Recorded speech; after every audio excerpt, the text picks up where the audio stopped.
स्वागत है आपका आत्मिक सफ़र में। आज मैं फिर से हाज़िर हूँ आपके बीच में ताकि परमेश्वर के वचन से मैं आपको प्रोत्साहित कर सकूँ। मैं परमेश्वर का धन्यवाद करता हूँ अपने व्यूअर्स का कि वो निरंतर हमें सपोर्ट करते हैं, हमारे वीडियोज़ को लाइक करते हैं, शेयर करते हैं और उन्होंने आत्मिक सफ़र को सब्सक्राइब किया है। परमेश्वर आप सबको बहुतायत से आशीष प्रदान करे।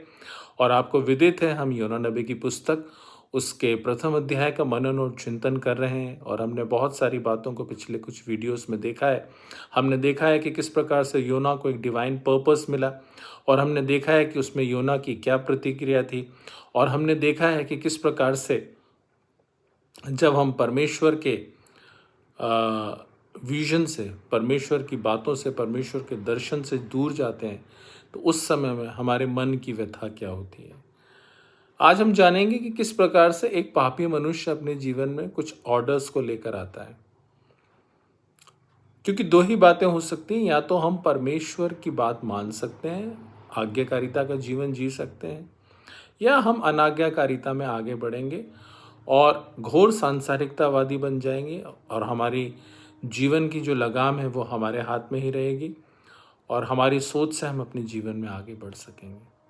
और जब हम परमेश्वर की बातों का नज़रअंदाज करते हैं, जब हम परमेश्वर के वचन को एक तरफा रख देते हैं, जब हम परमेश्वर के पास समीपी में नहीं होते हैं, तो हमारे जीवन में परमेश्वर ऑपरेशन करता है। या तो परमेश्वर हमें गाइड करेगा या हमारे जीवन में ऑपरेशन करेगा। यह आपकी इच्छा है कि आप क्या चाहते हैं कि आपके जीवन में हो। यदि आप परमेश्वर की इच्छा के अनुरूप आगे बढ़ेंगे, परमेश्वर आपको गाइड करेगा, परमेश्वर आपको सेंटिफाई करेगा, परमेश्वर आपको प्यूरिफाई करेगा। लेकिन जब आप परमेश्वर के वचन से दूर हो जाएंगे और जो कार्य परमेश्वर आपके जीवन में चाहता है उसको नहीं करेंगे, तो परमेश्वर आपके जीवन में ऑपरेशन करेगा। क्यों ऑपरेशन करेगा? क्योंकि उसने आपको नाम लेकर बुलाया है, उसने अपना इकलौता बेटा आपके लिए दिया है, उसने आपके चित्र को अपनी हथेली पर खोद कर बनाया है। वो आपसे प्यार करता है और नहीं चाहता कि आप नाश हो और अनंत जीवन से रहित हो जाए। इसीलिए आपके जीवन में ऑपरेशन करेगा। और जो इस ऑपरेशन को समझते हैं वे अपने जीवन में अपनी गलती को सुधार कर फिर से परमेश्वर की इच्छा पूरी करने के लिए अपनी लाइफ में आगे बढ़ते हैं। कुछ लोग ऐसे भी होते हैं अपने अंतिम समय तक भी उन कन्फ्यूजन्स में बने रहते हैं और अपनी मंजिल से दूर हो जाते हैं। आज फैसला आपको करना है, क्या आप अपनी मंजिल के पास हैं या मंजिल से दूर हैं। जब योना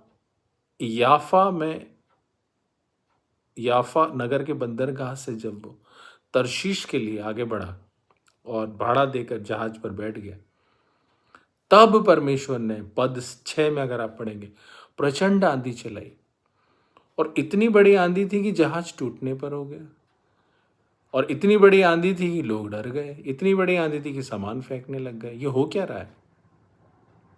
कुछ बातों को मैं आपके समक्ष रखूंगा और पवित्र आत्मा आपको खुद विषय देगा, समझने का ज्ञान देगा। आप इनको अपने व्यक्तिगत अध्ययन और मनन में सीखने पाएंगे। सबसे पहली बात है, यदि हम अपने जीवन में परमेश्वर के वचन को नज़रअंदाज करते हैं और अनाज्ञाकारिता में आगे बढ़ते हैं, तो हमारे जीवन में पाप आता है और एक पापी इंसान जो है कभी भी आशीष का निर्वाह नहीं कर सकता, ना तो सामाजिक तौर पर, ना पारिवारिक तौर पर, ना व्यक्तिगत तौर पर वो कोई आशीष का मूल स्रोत बन सकता है। लेकिन एक बात है कि उसके उस स्टेप पर जो भी वो है, वो कुछ बातों को अपने जीवन में उत्पन्न करता है। वो क्या उत्पन्न करता है, मैं आपके सामने उन बातों को रखना चाहता हूँ। पहली चीज़ है नेचुरल डिसऑर्डर। अच्छा मौसम है, तरशीश जाने वाला जहाज तरशीश जा रहा, अचानक प्रचंड आंधी चल गई। किसने चलाई? परमेश्वर ने चलाई। क्योंकि परमेश्वर को योना के जीवन में ऑपरेशन करना है। ये कायनात सब उसके वश में है। हम सोचते हैं इतना आंधी क्यों चल रहा है, इतना पानी क्यों चल रहा है, अभी बारिश का मौसम नहीं है, बारिश क्यों हो रही है, यहाँ तो बाढ़ आनी नहीं चाहिए थी, बाढ़ क्यों आ गई, ये तो भूकंप रहित क्षेत्र है, यहाँ भूकंप की तरंगे क्यों ऐसी उठ रही हैं। हम केवल बात कर सकते हैं परमेश्वर के आज्ञा से ये कायनात जो है अपनी हरकतों को करती है मेरे प्रिय। अगर हम उत्पत्ति की पुस्तक उसके 3 अध्याय को देखेंगे तो वहां पर लिखा है कि भूमि तेरे कारण श्रापित है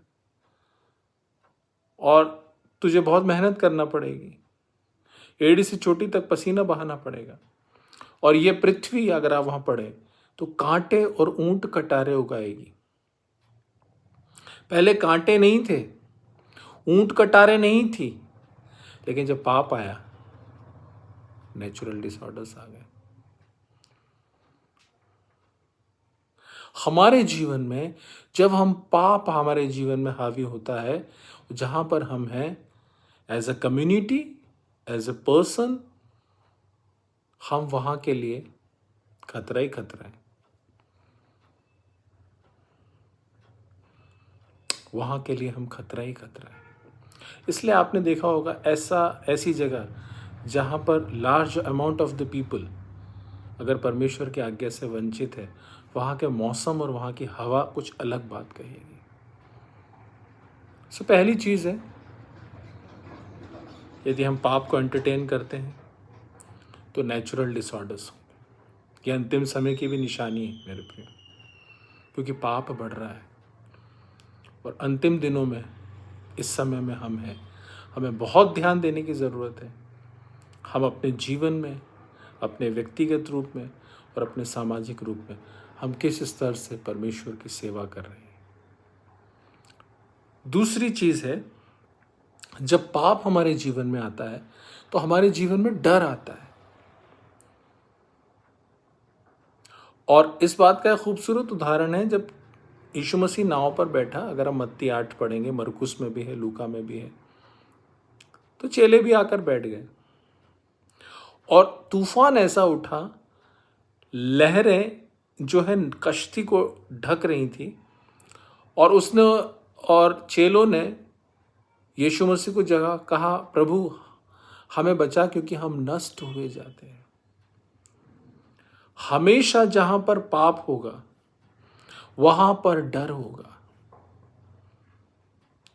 वहां की फिजा जो है उसमें डर होगा और जहाज के अंदर लोगों के जीवन में डर बैठ गया और वे अपने अपने देवता की दुहाई देने लगे, शायद हम इससे बच जाएं।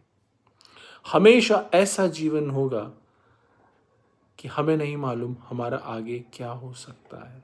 असमंजस का जीवन, भय का जीवन, अशांति का जीवन और ऐसा जीवन जो अनस्टेबल है, स्टेबल नहीं है। सो हमें बहुत ध्यान रखना है जब हम पाप को एंटरटेन करते हैं। जो दूसरी चीज़ है वो अनस्टेबिलिटी हमारे जीवन में आती है और डर हमारे जीवन में आता है। तीसरी चीज़, जब हम देखते हैं जहाज में बंद ही नहीं हो रहा है तूफान, थम ही नहीं रहा है आंधी, हवा बहुत चल रही है, तो उनके जो जहाज में उनके जो सामान थे, बहुत लग्जरी सामान रहे होंगे, व्यापारी लोगों का सामान रहा होगा, तो वे उस सामान को फेंकने लग गए। नुकसान, क्राइसिस। और उस सामान के फेंकने से क्या हुआ? Financial crisis. जब पाप हमारे जीवन में आएगा, हम किसी भी प्रकार से अपने जीवन में उन्नति में नहीं बढ़ सकते, आशीष में नहीं बढ़ सकते। उन्नति और आशीष हमारे जीवन से कोसों दूर हो जाती है और वे उस समुद्र में उस सामान को फेंक रहे थे। उस सामान का क्या होगा सिवाय इसके कि वो नष्ट हो जाए। जिस सामान से वो व्यापार करना चाहते थे, जो साजो सामान जो उनका कार्गो था, उसको ले जाना चाहते थे दूसरे देशों में, तरशीश में जाकर, कि उससे हम व्यापार करेंगे, पैसा कमाएंगे, उससे उन्नति करेंगे। लेकिन अब उल्टा हो रहा है, नेचुरल डिसऑर्डर्स हो रहे हैं, डर जीवन में आ रहा है, अनस्टेबिलिटी है, क्या होगा नहीं मालूम, पल में बचेंगे नहीं बचेंगे, दुहाई दे रहे हैं, अशांति है और फाइनेंशियल क्राइसिस है। और उसके बाद जो सबसे आखिरी चीज़ है, यदि आप पाप में हैं तो your life in danger my dear brothers and sisters. आपका जीवन खतरे में है। सो मेरे प्रियो, इस छोटे वीडियो में मैं आपको बताना चाहता हूं, अपने जीवन में पाप को एंटरटेन ना करें, क्योंकि हम अपने व्यक्तिगत रूप में अपने जीवन का खुद एनालिसिस कर सकते हैं कि हम परमेश्वर की आज्ञा पर कितना आगे बढ़ रहे हैं, हम परमेश्वर के वचनों को कितना समझने का प्रयास कर रहे हैं, हम परमेश्वर के वचन में कितना आगे जाने की इच्छा रखते हैं। क्या मैं और आप अपने जीवन को धन्य सेवा में आगे बढ़ाना चाहते हैं? क्या मैं और आप अपने जीवन में आशीष को पाना चाहते हैं? सो हमें पाप से दूर रहना पड़ेगा। और हम आगे आने वाले वीडियो में देखेंगे कि किस प्रकार से नीचे डेक पर योना बड़ी गहरी नींद में सो रहा है। ऐसे समय में जब दुनिया हैरान है, परेशान है और अपने जीवन में त्राही त्राही है, एक आत्मिक मनुष्य क्या कर रहा है? एक परमेश्वर को जानने वाला मनुष्य क्या कर रहा है? एक सच्चे ईश्वर को जानने वाला मनुष्य क्या कर रहा है? हमारी इस दुनिया में क्या प्रेजेंस है, क्या इंपॉर्टेंस है, ये हम आगे आने वाले वीडियो में देखेंगे। आज मैं आपसे इतनी ही चर्चा करना चाहूँगा कि अपने जीवन में परमेश्वर की आज्ञा में आगे बढ़े, ताकि पाप हमारे जीवन में राज न करे और हम अपने जीवन में उन्नति के मार्ग में प्रशस्त हों। जिस प्रकार से योना ने जब परमेश्वर की आज्ञा को नहीं माना, तो उसने परमेश्वर के ऑपरेशन को मौका अवसर दिया और परमेश्वर ने तब लिखा है प्रचंड आंधी चलाई और बहुत सारी बातें वहाँ पर हुई, जिसकी चर्चा मैंने भी आपसे की है।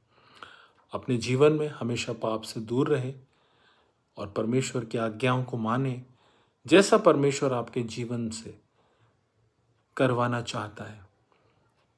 जिस पर्पस के लिए परमेश्वर ने मुझे और आपको बुलाया है, उस पर्पस को करने के लिए अपने जीवन को आगे बढ़ाइए। मिलते हैं नेक्स्ट वीडियो में, तब तक के लिए जय मसीह की।